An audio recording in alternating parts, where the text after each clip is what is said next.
जय हिंद दोस्तों। मैं हूं अंशु और आप देख रहे हैं अंशु एजुकेशन रिसर्च सेंटर। आज ये पॉलिटी का छठा क्लास है। चलिए शुरू करते हैं। अभी तक हम लोग जो है कहाँ तक देख चुके हैं, 1935 का भारत शासन अधिनियम तक देख चुके हैं। तो यहाँ तक हम लोगों का, इससे तो और आगे है, ठीक है, यहाँ तक हम लोग कंप्लीट कर चुके हैं। अब 1935 के बाद कुछ मतलब जो है कि योजनाएं, कुछ मिशंस जो है आए। चलिए हम लोग उसको देख लेते हैं। 1935 के भारत शासन अधिनियम के बाद भारतीय संविधान के विकास में एक क्रिप्स मिशन जो है वो भी महत्वपूर्ण रहा था। ठीक है, क्रिप्स मिशन का भी भूमिका बहुत ही ये रहा था भारतीय संविधान के विकास में। क्रिप्स मिशन जो है 22 मार्च 1942 को भारत आया था।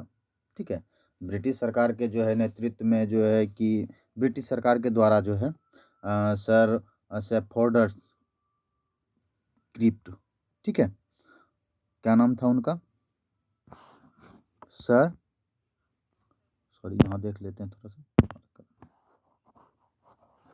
Sir Stafford crypt, sir Stafford crypt, ठीक है। इनके नेतृत्व में ब्रिटिश सरकार ने जो है इस मिशन को भेजा था और ये भारत आया था कब, 22 मार्च 1942 को भारत आ गया था। ये मिशन जो है ब्रिटिश सरकार जो है, जो ब्रिटिश सरकार द्वारा जो यहाँ पर लाया गया था यह मिशन, इस मिशन का सबसे बड़ा महत्वपूर्ण उद्देश्य ये रहा था। इसका उद्देश्य इस बात को लेके था कि उस समय जो द्वितीय विश्व युद्ध चल रही थी उसमें भारतीय लोगों की सहायता चाहिए थी ब्रिटिश सरकार को।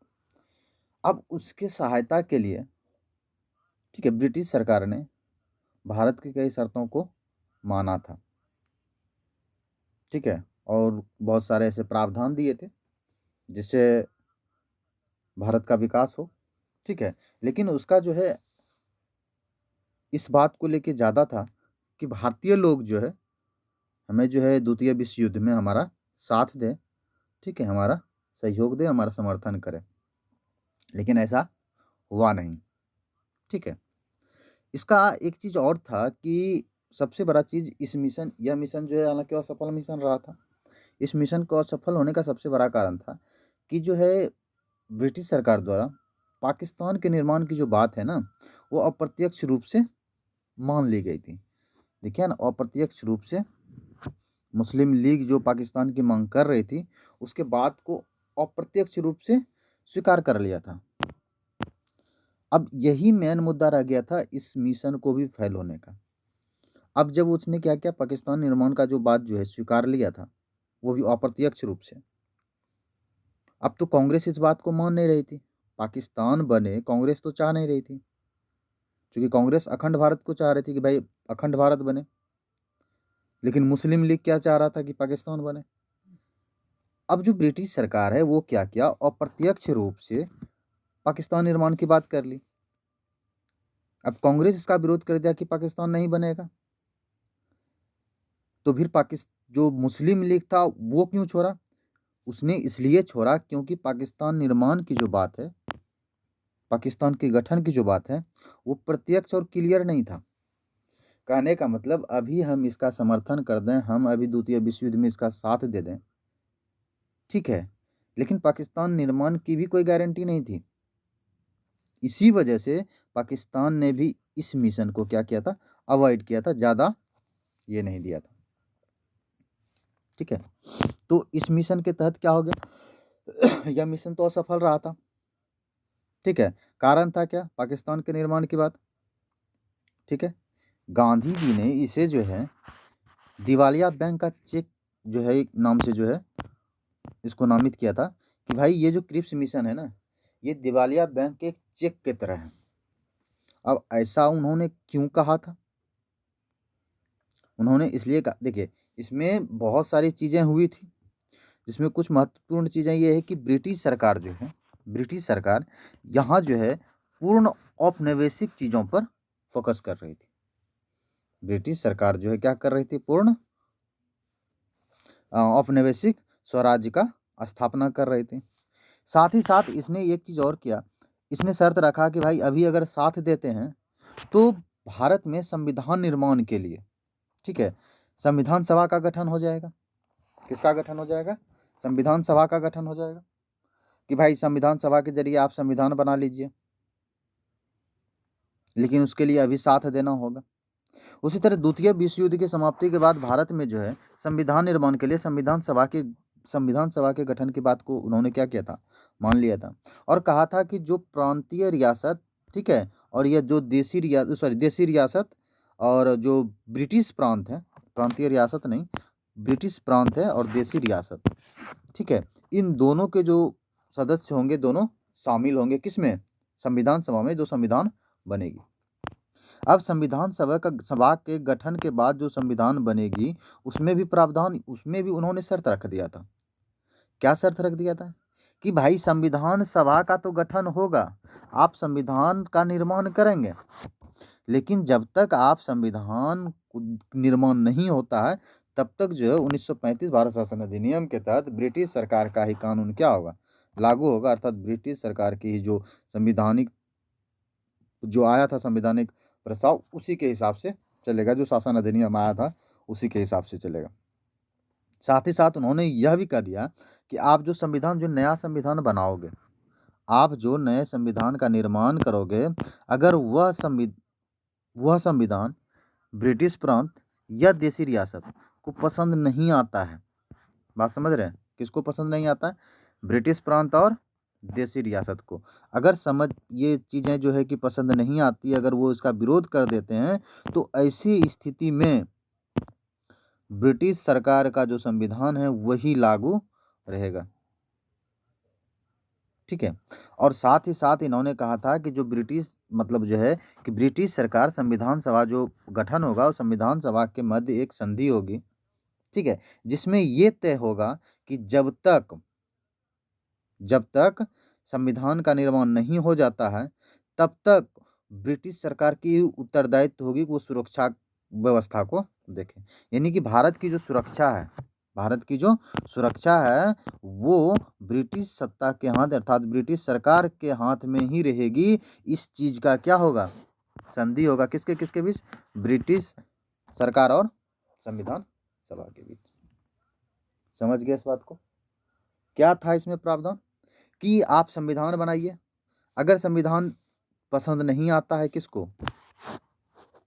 ब्रिटिश प्रांत को या फिर देसी रियासत को, ठीक है, अगर ये जो समझ में नहीं आता है या फिर उसको पसंद नहीं आता है तो ऐसे स्थिति में ब्रिटिश सरकार की संविधान कार्यरत रहेगी। साथ ही साथ ब्रिटिश सरकार और संविधान सभा के बीच इस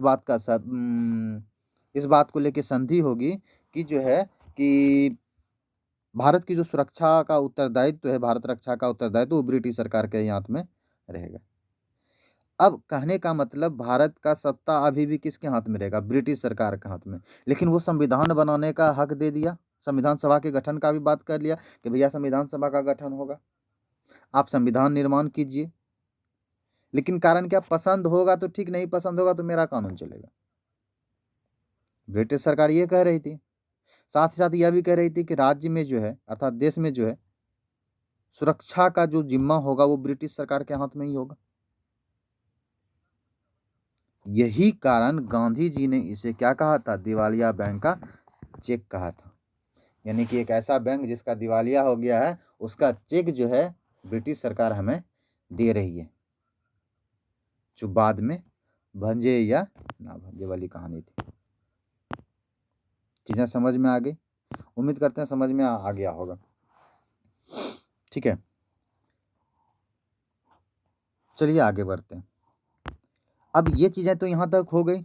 अब ये भी क्या हो गया? विफल हो गया। अभी बताए कि क्रिप्स मिशन भी क्या हो गया? विफल हो गया। क्रिप्स मिशन विफल होने के बाद, ठीक है, क्रिप्स मिशन विफल होने के बाद फिर एक योजना आती है जिसका नाम है वेवेल योजना। कौन सा योजना आता है? वेवेल योजना। और ये कब आता है? 1945 में। और पूर्ण तिथि की बात करें तो ये 4 जून 1945 को भारत में लागू होता है, यानी भारत में आता है। जिसके अध्यक्ष कौन होंगे? लॉर्ड वेवेल, इन्हीं के नाम से ये योजना आया था। उस समय ये वायसराय थे।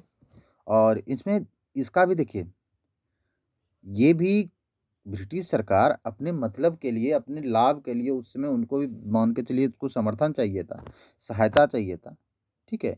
इसलिए जो है एक के बाद एक योजना दे रहे थे। अब ये जो वेवल योजना है, इसमें क्या था, संवैधानिक गतिरोध जो भारत में उस समय संविधान निर्माण की चीज़ों को लेकर बातें चल रही थी, जो बहस हो रहे थे नेताओं के बीच, उसके गति को रोध मतलब समाप्त करने का चीज़ था। साथ ही साथ उस समय ब्रिटिश जो है, ब्रिटिश सरकार जापान के विरुद्ध युद्ध चल रहा था, तो उसमें भारतीय लोगों का समर्थन चाहिए था उसे। इसलिए जो है वेवल योजना लाया गया था। इसमें क्या किया गया था? वेवल योजना के तहत बोला गया कि भारत का वायसराय, ठीक है, और सेना प्रमुख, कौन कौन? भारत के वायसराय और सेना प्रमुख को छोड़कर जो वायसराय कार्यकारिणी परिषद के सदस्य और सब जो सदस्य हैं, वो सभी भारतीय होंगे, ठीक है। वायसराय कार्यकारिणी परिषद का पुनर्गठन होगा, है ना? पुनर्गठन मतलब फिर से गठन कीजिए, जिसमें वायसराय और, ठीक है, सुरक्षा प्रमुख, सेना प्रमुख जो है, सेना प्रमुख को छोड़कर जितने भी सदस्य होंगे वो सभी भारतीय होंगे। साथ ही साथ और ये भी बोला गया कि हिंदू और मुस्लिम के दोनों सदस्य समान होंगे, ठीक है। और इसमें एक प्रावधान और दिया गया कि जो भारत की आंतरिक सरकार बनेगी वो और भारत का जो है वायसराय दोनों समान रहेगी, ठीक है। कार्यकारिणी भारत के वायसराय का कार्यकारिणी परिषद था ना, वो और अंतरिम सरकार जो है दोनों क्या होगी? समान होगी। और जो इसके वायसराय होंगे वो कभी भी वीटो का, जब मन हो, ऐसा नहीं कि बिना कारण ही वीटो लगा दिए, भैया सब खत्म करो अब, ऐसा नहीं हो सकता। इस चीज़ पर रोक लगा दिया गया था। साथ ही साथ और एक चीज़ दिया गया था कि जो भारत छोड़ो आंदोलन में जितने भी उस समय जितने भी नेता गिरफ्तार हुए थे, सबको रिहा करने की बात की गई थी, ठीक है। और इसमें एक और प्रावधान दिया कि भैया एक शिमला में सर्वदलीय सम्मेलन होगा, जो शिमला सम्मेलन के नाम से जाना जाता है। अभी हम लोग जानेंगे आगे, ठीक है। तो एक शिमला सम्मेलन होगा, ये चीज़। अब देखिए, ये योजना भी विफल रहा। ये योजना भी क्या हो गया? विफल रहा। सेम कारण, जिस कारण से क्रिप्स मिशन विफल हुआ था, सेम वही कारण से यह योजना भी विफल रहा। क्या? कि कांग्रेस अखंड भारत चाहता था और मुस्लिम लीग जो है पाकिस्तान चाह रहा था कि भैया पाकिस्तान बने, और कांग्रेस चाह रहा था भैया भारत का खंड ना हो, भारत बटे नहीं, ये अखंड रहे, ठीक है। तो यही कारण था कि ये योजना भी क्या हो गया? विफल रहा। क्योंकि आपसी मतभेद, उसमें कांग्रेस और मुस्लिम लीग में आपसी विभेद था, उस बीच ये योजना आया, ये योजना भी उन्हीं के वजह से विफल रहा। उसके बाद जब शिमला सम्मेलन की बात हुई तो आगे क्या होता है? शिमला सम्मेलन आता है। आगे क्या आता है? शिमला सम्मेलन। शिमला सम्मेलन जो है वर्ष 25 जून को 1945, 25 जून 1945 को आता है, और ये 14 जुलाई 1945 तक होता है। शिमला सम्मेलन कब होता है? 25 जून 1945 से, ठीक है, शुरू होता है, मतलब उस समय बैठक होनी थी। और जो इसके कार्यकाल शुरू होते हैं वो 22 जून से शुरू होता है और 14 जुलाई तक चलता है। इसके जो आयोजक, ये सम्मेलन जो हुआ था, इसके जो आयोजक थे वो बेबल थे, क्योंकि उन्हीं के बेबल योजना के में ही ना ये बातें तय हुई थी कि भाई जो है ये शिमला सम्मेलन होगा, और ये शिमला में होता है। इसमें कुल 22 सदस्य थे, ठीक है। इसमें कुल कितने सदस्य थे? 22 सदस्य थे। चलिए आगे बढ़ते हैं। आगे इसमें कुछ उद्देश्य रहे थे। अब वो क्या उद्देश्य थे, चलिए हम लोग आगे देखते हैं। और इसमें क्या था कि यह सम्मेलन जो है गांधी और जिन्ना के वार्तालाप विफल होने के बाद आयोजित किया गया था।